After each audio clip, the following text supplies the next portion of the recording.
अस्सलाम वालेकुम नाज़रीन। आज हम आपके लिए लेकर आए हैं एक बहुत ही अहम पैगाम। आपने ना सिर्फ इस पैगाम को सुनना है बल्कि इस पे गौर भी करना है और इस पर अमल भी करना है। शेखुल वज़ाइफ फरमाते हैं कि रमज़ान की आखिरी अशरे का खास ख्याल रखें। कहीं आखिरी अशरा शॉपिंग, मेहंदी, चूड़ियाँ, जूतियाँ, सूट बाजारों की खरीदारी में ज़ाया करके आखिरी अशरे के दिन रात के रूहानी कमालात से महरूम ना हो जाए, क्योंकि शैतान और नफ्स आखिरी अशरे के लिए रमज़ान से पहले प्रोग्राम बनवाता है। आखिरी अशरे में एक खास रोग जो उम्मत को लगा है वो ईद के नाम पर गिफ्ट और हदिये हैं।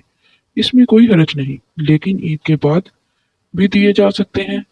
नाक ही तो है बकौल एक अल्लाह वाले के मट्टी का बना हुआ है, अतार का जेब में रख लें।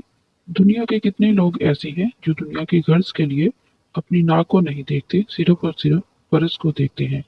इस वीडियो को ज़्यादा से ज़्यादा लाइक और शेयर करें ताकि हर कोई इस पैगाम से फ़ायदा हासिल कर सके और रमज़ान मुबारक की आखिरी अशरे की बरक़ात और कमालात से फ़ायदा उठा सके।